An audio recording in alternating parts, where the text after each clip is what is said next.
You might say that my plan for the 2017 total eclipse began 60 years earlier with my first astronomy book. That's when I learned that eclipse could be predicted years in advance. Nearly 2 years prior to the 2017 eclipse, the popular astronomy magazine stepped up their coverage. Thanks to this, I had plenty of information to help me plan ahead for the event. I started by following directions provided by Sky and Telescope magazine to construct a simple pair of solar filters for my 7x35 binoculars. This involved sacrificing a pair of my Astronomical League solar eclipse glasses. Additional materials were some lightweight cardboard, Elmer's glue, Velcro loop fabric, and spray paint. For a $3 investment, they worked great and fit right in with my frugal budget. Next, I developed a set of guidelines to follow in choosing my observation location. First and foremost, I wanted a spot that would give me the best chance for clear skies. I wanted to get as close as possible to the centerline to enjoy the longest possible totality.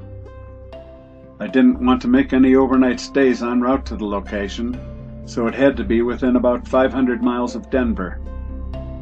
I didn't want to fight crowds and traffic, so I planned to leave 4 days early. I took U.S. Highway 287 from Fort Collins, thus avoiding Interstate 25 and Casper. If it looked like clouds would be a threat, I wanted a spot that would enable me to escape to a better location. And finally, being budget-minded, I was looking for a place where I could camp for free. One of my best resources was the Sky and Telescope Road Atlas for the total solar eclipse of 2017.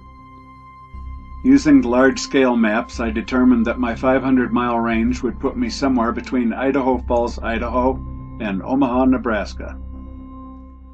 Next, I consulted the chart on page 26 of the January 2016 issue of Sky and Telescope magazine. This chart shows the historical cloud cover average along the entire path of totality. The red line indicates afternoon cloud cover, the blue line shows morning. The best point on the chart within my travel range would be between Riverton and Casper, Wyoming, just east of Riverton. This area provided excellent last-minute escape routes in the event of cloud cover. I could take U.S. Highway 26 west to the Tetons, or east to Casper, and then Interstate 25 to Wheatland, a span of over 250 miles without leaving the path of totality. I then consulted the online Fremont County land ownership map. Most of the land in the area was owned by the Bureau of Land Management. I checked the BLM regulations, which verified that this is indeed public land, as long as you follow a few basic guidelines. Camping is allowed on a first-come, first-served basis, with a 14-day limit and no fees. The price was right. Consulting the BLM sources further, I came upon the Castle Garden petroglyph site. This is an archaeological preserve of ancient Native American rock art.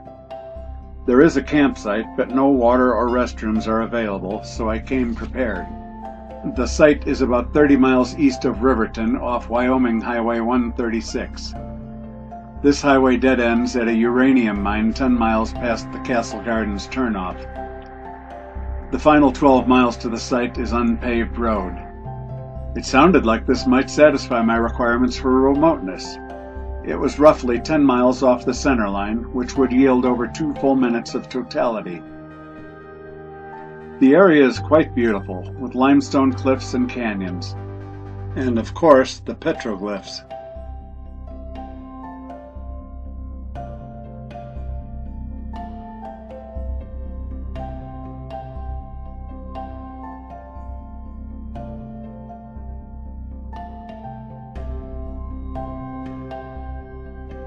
My younger son Jason came along for the adventure.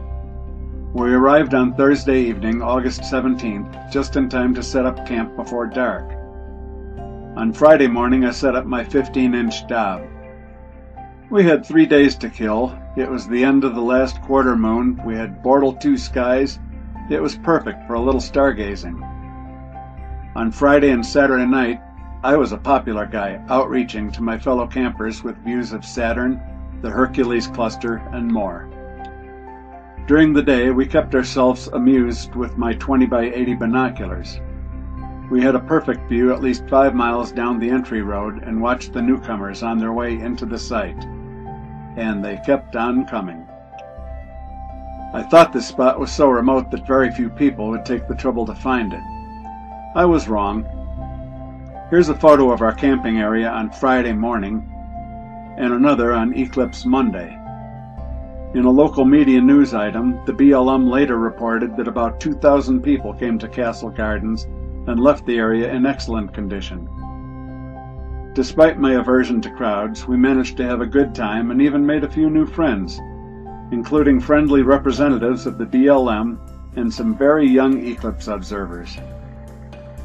The skies were quite clear on Monday morning and everyone was ready for the big show.